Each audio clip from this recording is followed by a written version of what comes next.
मैं अपन घर में बता दूं कि अब लूट के नहीं आओ। आज मैं नारायण सिंह ले शहीद भी नारायण सिंह हो जाऊं। ये अंग्रेज मन हमर से हमर जिंदगी ले सकत है, नहीं ले सके तो हमारा आजादी। अब मोर बात ध्यान से सुना। जितनी भी भर्सना की जाए इस बम विस्फोट की कम है, क्योंकि जिस वक्त ये इमारत ढही उस वक्त इसके इर्द गिर्द लगभग 10,000 लोग मौजूद थे। मैं मुख्यमंत्री रहते हूँ, राज्यपाल का दे देते हो इस्तीफा। वादा है मोर, छत्तीसगढ़ के भैया से आतंकवाद खत्म करके तब खाली झूठ लगा। जहाँ सरकार के पहुँच नहीं है वहाँ हमार कानून चल। हम यहाँ ऐसे समाज बनावन जो न कोई ऊंच होवे न नीच, वर्ग विहीन समाज। वर्ग विहीन समाज। हजारों निर्दोष लोगों के लहू से धरती लल्ला करके ये कहना कि बंदूक के दम पर समानता लाए जा सकते है, ये बात सरासर गलत है।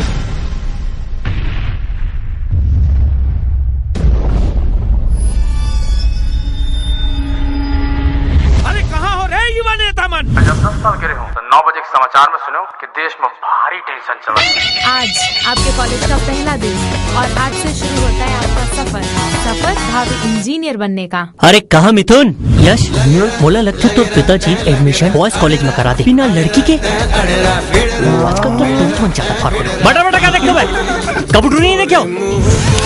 एटी घूम के मैं टाइम वेस्ट नहीं करूँ।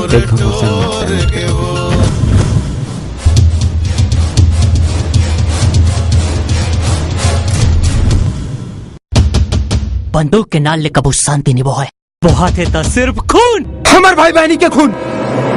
लेकिन संविधान हम युवा मन के, आप मन के, लड़का मन के बनाए हुए एक ऐसे समाधान है जे आतंकवादी ही नहीं आतंकवाद के सफाया कर दी है प्रदेश ले। स्कीम तो ते बहुत जबरदस्त बना रहे, फिर मोर प्लान भारी पड़ गया। तूने भगोड़ा हो गया तुम धरिन कांदा।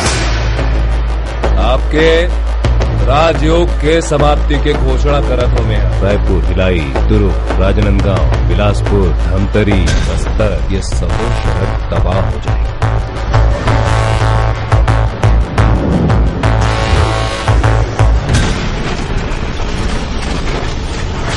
ये जन सोचो कि हमन आतंकवादी हैं, हमन स्वतंत्रता सेनानी हैं।